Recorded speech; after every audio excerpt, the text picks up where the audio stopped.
Cousin کی زندگی کی سچی خوفناک کہانی تھی جو میں نے آپ کے ساتھ شیئر کی. بہت شکریہ عمران آپ کا. میں ہر روز کی طرح یہی دعا دیتی ہوں، اللہ آپ سب کو، ہم سب کو اپنے حفظ و ایمان میں رکھے. اسکول کالجز بہت زیادہ ہانٹیڈ ہوتے ہیں کیونکہ وہاں پر بہت زیادہ ٹائم کے لیے لوگ نہیں رہتے. پوری رات اور آدھا دن وہ جگہ ویران رہتی ہے.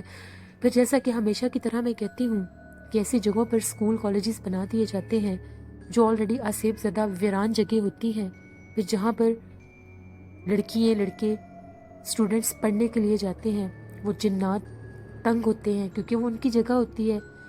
تو وہ پھر کبھی کبھار اسٹوڈنٹس کو بھی ڈرانے کی کوشش کرتے ہیں، یہاں تک کہ ان پر بھیانک حملے تک بھی شروع ہو جاتے ہیں. لسنرس، ہمیشہ اسکول کالج میں پڑھنے جائیں، اپنا خیال رکھا کریں، پرفیومز لگا کر مت جایا کریں. لڑکیاں بال کھول کر مت جایا کریں، لڑکے بھی کم پرفیوم لگا کر جایا کریں. آیت الکرسی پڑھ کے باوضو ہو کر جایا کریں. جب آپ باوضو ہو کر جائیں گے، آیت الکرسی پڑھ کر جائیں گے، اپنے اوپر حصار باندھ کر جائیں گے، تو ایسی خطرناک جگہ پر جا کر بھی آپ کو کوئی تکلیف نہیں ہوگی. اپنا فیڈ بیک مجھے ضرور دیں. آپ لوگوں کو آج کی خوفناک کہانی کیسی لگی؟ کل آپ لوگوں کے ساتھ پھر ملاقات ہوگی کسی نئی خوفناک کہانی میں. اپنا بہت خیال رکھا کریں، اپنے پیرنٹس کا بھی خیال رکھا کریں، نماز پڑھا کریں، اور مجھے بھی اپنی دعاؤں میں یاد رکھا کریں. اب نوشین کو اجازت دیں. Thank you for watching. Allah نگہبان.